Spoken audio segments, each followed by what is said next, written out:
এটা হচ্ছে আমার বিয়ের আগে আমরা একটা ভোরবেলায় আমরা এটাকে দধিমঙ্গল বলি।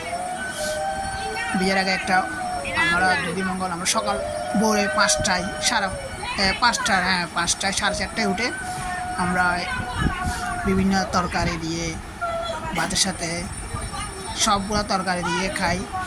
এখন খাইতেছি, মামি দেখাচ্ছে এটা এটা খাইতে হবে, ওটা খাইতে হবে।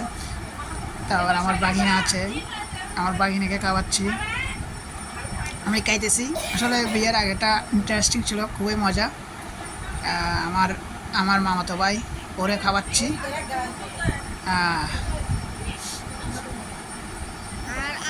আমার বাগিনা ছিল, আমি খাওয়াচ্ছি। দেখেন সবাই, আমার মাসি ছিল, সবাই একটা ইন্টারেস্টিং, খুবই মজা। ভোর 4:30টায় উঠে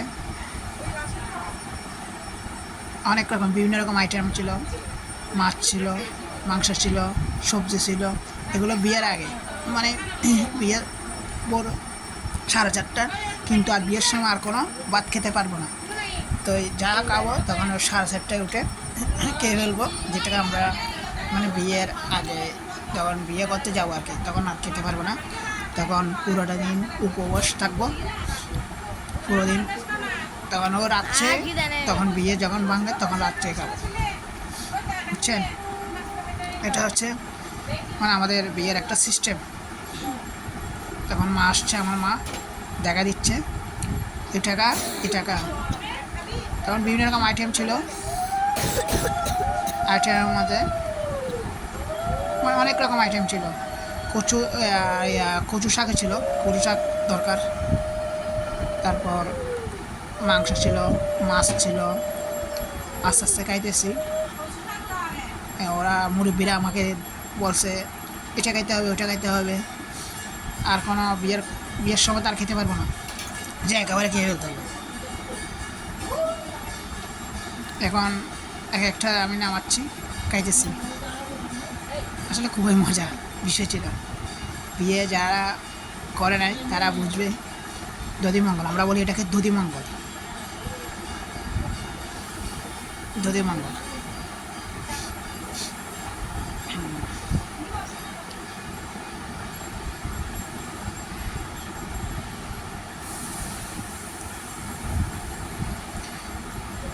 দধিমঙ্গল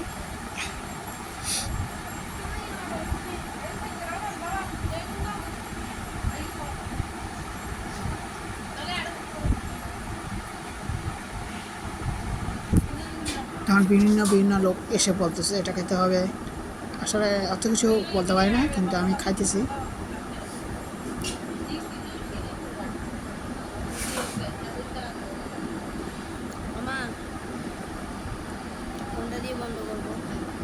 বিভিন্ন লোকের কথাগুলো তো শুনতে আমি এতজন পারবো না, একজন বললে